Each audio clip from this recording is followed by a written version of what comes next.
அனைவருக்கும் வணக்கம். குருமகா சன்னிதானங்களின் திருவடிகளை வணங்குகின்றோம். சிறுவையாதீனம் கௌமார மடாலயத்தின் மிகப்பெரிய ஒரு சிறப்புமிக்க வெளியீடு என்று சொன்னால் அது வண்ணச்சரவம் தண்டபாணி சுவாமிகள் இயற்றிய இந்த புலவர் புராணம் என்னும் நூல்தான். இந்த புலவர் புராணத்தின் நூலுடைய சிறப்பு என்ன என்று பார்த்தால், உலகத்திலே இருக்கக்கூடிய இந்துக்களாக இருந்தால் பகவத்கீதை, இஸ்லாம் மதத்தைச் சேர்ந்தவர்களாக இருந்தால் குர்ஆன், கிறிஸ்துவ மதத்தைச் சேர்ந்தவர்களாக இருந்தால் பைபிள் வைத்திருக்க வேண்டும்.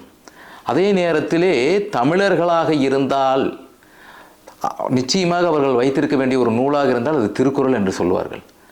அதே நேரத்திலே நாம் இந்த வரலாறுகளையும் புராணங்களையும் இதிகாசங்களையும் இது அனைத்தையும் ஒரு சேரவும், மக்களுடைய கலாச்சாரம் பண்பாடு இவை அனைத்தையும் ஒரு சேர கற்றுக்கொள்ள வேண்டும், அவற்றை தெரிந்து கொள்ள வேண்டும். மதம் ரீதியாக அல்ல, மதத்தையும் கடந்து, அதாவது மகான் வண்ணச்சரவம் தண்டபாணி சுவாமிகள் என்றவுடன் நம்முடைய நினைவுக்கு வருவது முருகப்பெருமானுடைய அடியார்களாக இருந்தவர்கள் ஒருவர்.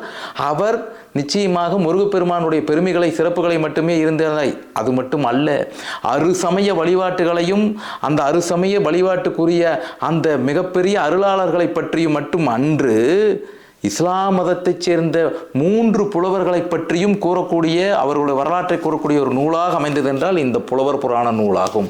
இத்தகைய நூலானது நமது சிறுவையாதீனம் கௌமார மடாலயத்தில் கிடைக்கிறது. அனைவரும் இதனையும் உங்கள் இல்லத்தில் வைக்க வேண்டும். 72 புலவர்களுடைய வரலாறு அடங்கிய ஒரு நூல்.